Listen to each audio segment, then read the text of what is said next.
Welcome to MYLAI Samayal. இன்னைக்கு நம்ம பார்க்க போற ரெசிபி வந்து உளுத்தம் பருப்பு சட்னி. நீங்க இந்த சேனலுக்கு புதுசா இருந்தா எங்க சேனலை சப்ஸ்கிரைப் பண்ணுங்க, லைக் பண்ணுங்க, நியூ அப்டேட்ஸ்க்கு பெல் பட்டனையும் பிரஸ் பண்ணுங்க. வாங்க வீடியோக்குள்ள போலாம். உளுத்தம் பருப்பு, பச்சை மிளகாய், காஞ்ச மிளகாய், கருவேப்பிலை, தேங்காய், புளி, இஞ்சி இதுக்கு தேவையான இன்கிரிடியன்ட் இதுதாங்க. வாங்க நம்ம எப்படி செய்யறதுன்னு பார்க்கலாம். கடாய் வச்சுக்கோங்க.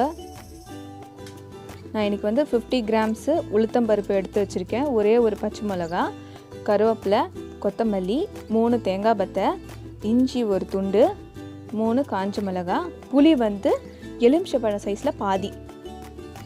இப்போது கடாயில் ஃபஸ்ட்டு ஆயில் சேர்த்துக்கோங்க. 1 ஸ்பூன் ஆயில் போதும். ஃபஸ்ட்டு வந்து நம்ம உளுத்தம் பருப்பு சேர்க்க போகிறோம்.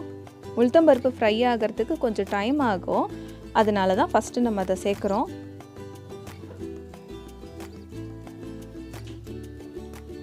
இது பர்டிகுலராக பார்த்திங்கன்னா கேர்ள்ஸுக்கு ரொம்ப முக்கியமானது உளுத்தம் பருப்பு. ப்ரோட்டீன்ஸ் அவங்களுக்கு ரொம்பவே தேவை. உளுத்தம் பருப்பை நல்லா செவுக்க ஒரே மாதிரி வறுத்துக்க போகிறோம். இது நல்லா ஃப்ரை ஆகிடுச்சு. 3 காஞ்ச மிளகா நான் காம்போட தான் சேர்த்துருக்கேன். இஞ்சி வந்து ஒரு துண்டு, பச்சை மிளகா பெருசு ஒரு நம்பரு, கருவேப்பிலை, கொத்தமல்லி எல்லாமே வந்து இதில் சேர்த்துக்க போகிறோம். தேங்காய் எல்லாமே சேர்த்தாச்சு. இப்போது இந்த ஹீட்டு இதுக்கு போதும். இதில் லைட்டாக ஃப்ரை பண்ணாலே போதும். கருவேப்பிலை வந்து நிறைய பசங்களுக்கு பிடிக்காது. நம்ம இதெல்லாம் அரைச்சி போட்டோன்னா சட்னியில் அது டேஸ்ட்டாக இருக்கும். அப்போ அதை சாப்பிடுவாங்க. நல்லா இதை வறுத்து எடுத்துக்கோங்க. இது போதும். இப்போ நம்ம புளியும் சேர்த்தாச்சு. இப்போ பெருங்காயம் ஒரு 1/4 டீஸ்பூன் அளவுக்கு பெருங்காயம் சேர்த்துக்கோங்க. ரொம்பவே டேஸ்ட்டாக இருக்கும். இப்போ எல்லாத்தையும் நல்லா வதக்கியாச்சு. இது நல்லா இப்போ வந்து ஒரு பிளேட்டில் போட்டு நம்ம ட்ரான்ஸ்ஃபர் பண்ணிக்க போகிறோம்.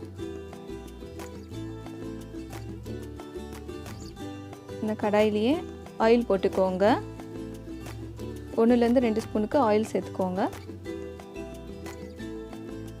எண்ணெய் நல்லா காஞ்ச உடனே கடுகு 1/4 டீஸ்பூனு, உளுத்தம் பருப்பு, கடுகு நல்லா பொரிஞ்ச உடனே கருவேப்பிலை ஒரு கொத்து சேர்க்க போகிறோம். இப்போ ஸ்டவ் ஆஃப் பண்ணிக்கலாம். இப்போ நம்ம வறுத்து வச்சுருக்க ஐட்டம் எல்லாமே ஆறிட்டுருக்கோம்.